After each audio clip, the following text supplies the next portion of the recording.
Hello, everybody, and welcome to Forever Sports. There will be no citing, no ban, and no further action in what are they calling Spitgate, with Lions number 6, Stephen Mahashe, having been accused of spitting at one of the Munster players during their fixture in the URC on Saturday evening. However, there has been no evidence they've been able to find, and as a result, the citing commissioner has declared that there is nothing to investigate and nothing further will take place. Despite what was a 5-minute stop in the game to actually go try and view it, they couldn't find any footage then. They haven't been able to find any footage now, and as a result, the matter has officially been drawn to a close. Before we get into it, please do smash a like on the video. Please do subscribe to the channel as well. It was not a great game, to be perfectly honest. Very frustrating from a Lions point of view, where the Lions had some really good moments and then sort of kind of switched off and just didn't really bring their A game. And to be honest, this tour has been a bit of a disaster for the Lions. And as they go into the URC playoffs for the first time ever, they're literally very short players. About 6 or 7 first-team players who would be probably starting this weekend are currently, the weekend after, are currently out. But the entire match was kind of marred by an incident that happened in the second half. And there was basically an accusation that Stephen Mahashe, just after he had run into contact, had spat in the face or even to what was said into the mouth of Diamond Barron. And he spoke to the referee and said he spat in my face, basically.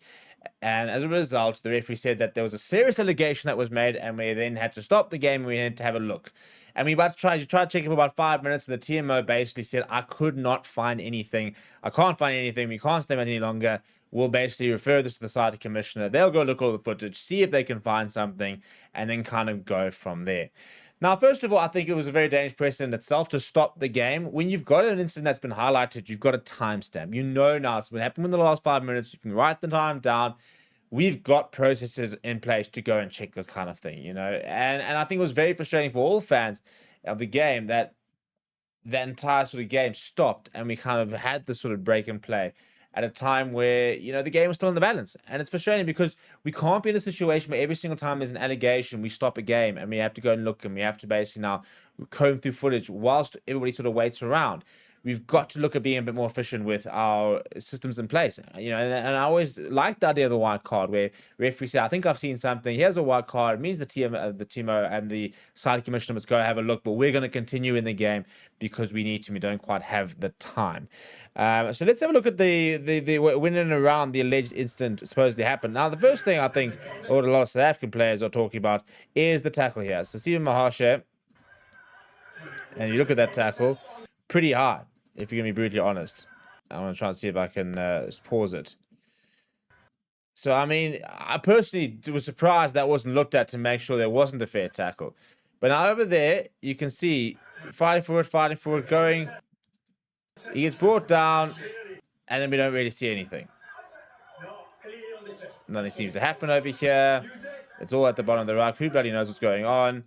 We can kind of see them starting to get up over there. And what's interesting over here, Stephen Mahashe stops over here, takes the knee basically, or bends over, and looks to try and fix something. And that's quite important because in the statement, he spoke about the fact that he needed to fix his gum guard. So this is the official statement that came out from the URC. And it says, the allegation of spitting that occurred in the Munster versus Fidelity Secure Drive Lions, phenomenal name, on Saturday, May 16th, was reviewed. The citing commissioner, Eugene Ryan from the Irish Rugby Football Union, having examined, first of all, I don't know why you'd have an Irish citing commissioner, but anyway, saying having examined all available camera angles, the video footage was inconclusive and there was no clear and obvious unsportsmanlike conduct by Lions number 6. In particular, the audio statement by number 16 of Munster is clear, and he states that number 6 of the Lions spat into his mouth, but the audio statement from the number 6 Lions contradicts this, and he states that he had trouble with his gum guard after the upright contact, inverted commas, before the ruck. He categorically denied the accusation of spitting. As such, no citing is feasible in this case.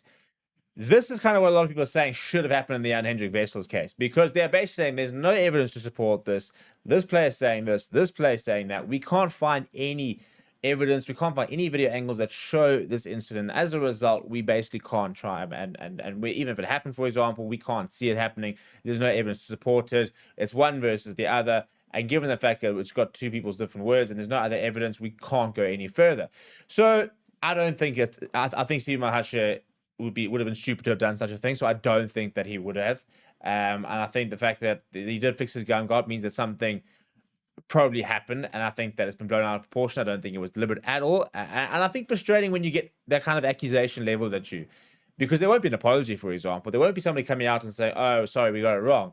That's going to stay with him, and there's always going to be this kind of this hanging over him of the alleged what happened. Similar to the unhindered vessels incident, where there was also absolutely no video footage, and basically they just took the word of the player and said, "Well, it's unlikely that the player would lie." And I really, really took exception to that case because there wasn't any evidence. And that's, I said it just set such a dangerous precedent. But I'm glad we've gotten it right here, because this is how that sort of case should have come up. It's he said, she said. There's no video footage to basically support it, and as a result, you kind of have to go with the two different words and what the scenario is. And the reality is that there wasn't anything that was clear and obvious, and as a result, we're not going to go down that route. So I'm glad they've done it quickly. I mean, to be able to have the decision on Monday evening or Monday morning, really, I think it was about Monday lunchtime, it came out, is really important to be able to have these kind of scenarios and get to the bottom of it quickly and say, right, cool, nothing's happening, or something's happening. But I really enjoyed the fact that we've managed to get this done nice and quickly. We've put it to bed, and now we can focus on the EPCR Challenge Champions Cup finals this weekend. We can focus on the England squads being announced, and international squads being announced for the upcoming Nations Championship. We can focus on the URC playoffs, which kick off in less than 2 weeks. And we don't have to sort of sit here with a whole sort of sighting cloud and investigation, the likes of that, hanging over the players.